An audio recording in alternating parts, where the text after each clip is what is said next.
प्रिय मित्रों, सादर नमस्कार। आज हम सभी व्रतों में सबसे विशेष, सबसे कठिन, सबसे अधिक फलदायी निर्जला एकादशी व्रत की विधि, तिथि तथा व्रत कथा सरल शब्दों में जानेंगे। आशा है मित्रों कि यह व्रत कथा आप सबों को अच्छी लगेगी। यदि यह व्रत कथा आप सबों के सराहना के योग्य हो तो कृपया मेरे इस चैनल को सब्सक्राइब करके घंटी दबाकर ऑल पर क्लिक करें, जिससे मेरी सभी वीडियो आप सबों के पास पहुंचती रहे और मैं सदा आप सबों की सेवा में अपनी उपस्थिति बनाए रखूं। मित्रों, निर्जला एकादशी व्रत भगवान विष्णु को समर्पित है। यह बड़ा विशेष व्रत होता है। इस व्रत में एक भी बूंद पानी नहीं पीना पड़ता है। इस दिन आचमन और स्नान के सिवा जल वर्जित है तथा भोजन करने से यह व्रत खंडित हो जाता है।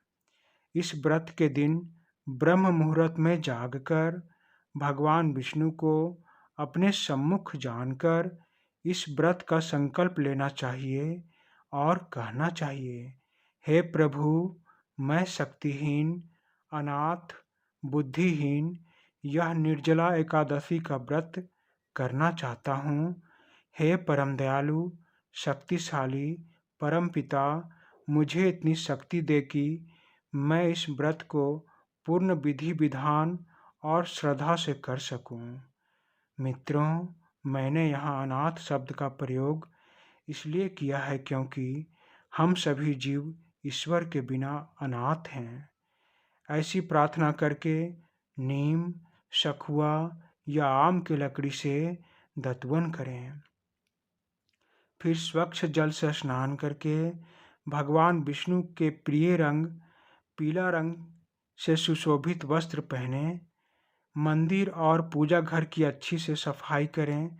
पूजा की चौकी पर पीले रंग का वस्त्र बिछाकर विनम्र और पूरी श्रद्धा से भगवान विष्णु और माता लक्ष्मी से यह विनती करें कि हे जगत के स्वामी तथा दयामयी माँ, अब आप दोनों मेरे घर के इस चौकी पर विराजमान हो।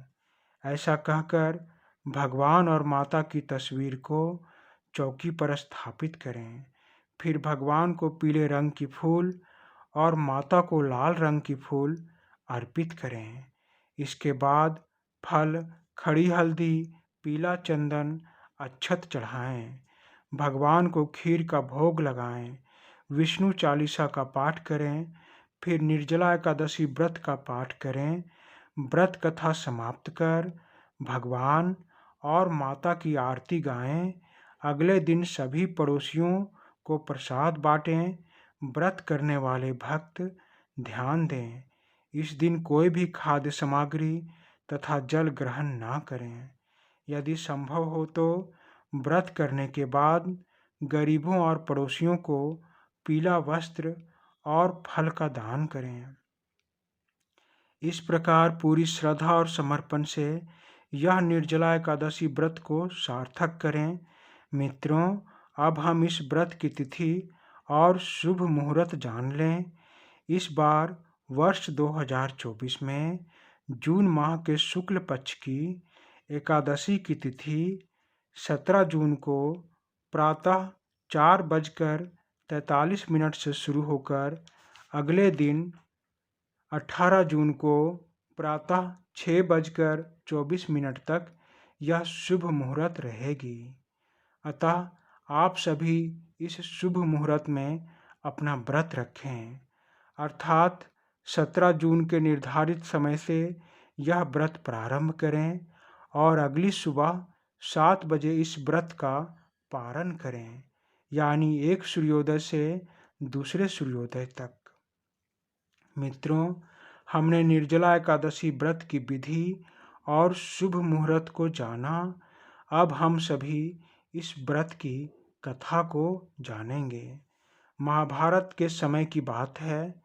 महर्षि व्यास पांडवों के बलिष्ठ योद्धा भीम को एकादशी व्रत की महिमा और विधि बताते हैं, जिसे जानकर भीम कहते हैं, हे ऋषिवर, मेरे पेट में वृक्क नामक अग्नि सदा जलती रहती है, जिसे बुझाने के लिए मुझे एक दिन में 3 बार भर पेट भोजन करना पड़ता है।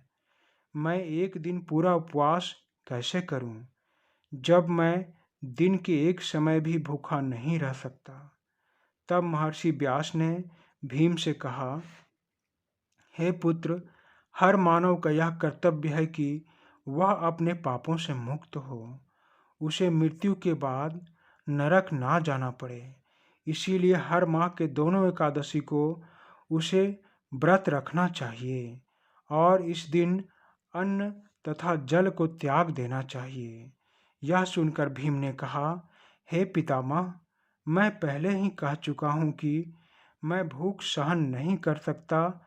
यदि एक वर्ष भर में कोई एक दिन मुझे उपवास रहना पड़े तो मैं उस व्रत को कर सकता हूँ। अतः आप मुझे पूरे वर्ष में कोई एक ऐसा व्रत करने के लिए प्रेरित करें जिसे मैं आसानी से कर सकूं और उस व्रत के प्रभाव से मुझे नरक ना जाना पड़े। यह सुनकर व्यास ने कहा, वृषभ और मिथुन की संक्रांति के बीच ज्येष्ठ मास के शुक्ल पक्ष की जो एकादशी आती है उसका नाम निर्जला है। तुम उस एकादशी का व्रत करो। इस एकादशी के व्रत में स्नान और आचमन के सिवा जल वर्जित है। आचमन में 6 मासे से अधिक जल नहीं होना चाहिए, अन्यथा वह मद्यपान के सदृश हो जाता है। इस दिन भोजन नहीं करना चाहिए, क्योंकि भोजन करने से व्रत नष्ट हो जाता है। यदि एकादशी को सूर्योदय से लेकर द्वादशी के सूर्योदय तक जल ग्रहण ना करें तो उसे सारे एकादशियों के फल एक साथ इस उपवास में प्राप्त हो जाता है। द्वादशी को सूर्योदय से पूर्व उठकर स्नान आदि करके ब्राह्मणों को दान देना चाहिए। इसके पश्चात भूखे और सुपात्र ब्राह्मण को भोजन कराकर स्वयं भोजन करना चाहिए। इसका फल पूरे एक वर्ष की संपूर्ण एकादशियों के बराबर होता है। व्यास जी आगे कहते हैं, हे भीमसेन, इस एकादशी की महिमा और परिणाम मुझको स्वयं भगवान विष्णु ने बताया है। इस एकादशी का पुण्य समस्त तीर्थों और दानों से अधिक है। केवल एक दिन मनुष्य निर्जल रहने से पापों से मुक्त हो जाता है। फिर व्यास जी ने कहा, जो मनुष्य निर्जला एकादशी का व्रत करते हैं उनकी मृत्यु के समय यमदूत उसे घसीटते हुए यमलोक नहीं ले जाते, बल्कि भगवान के पार्षद उसे पुष्पक विमान में बिठाकर स्वर्ग ले जाते हैं। अतः संसार में सबसे श्रेष्ठ निर्जला एकादशी का व्रत है। इसीलिए यत्न के साथ इस व्रत को करना चाहिए।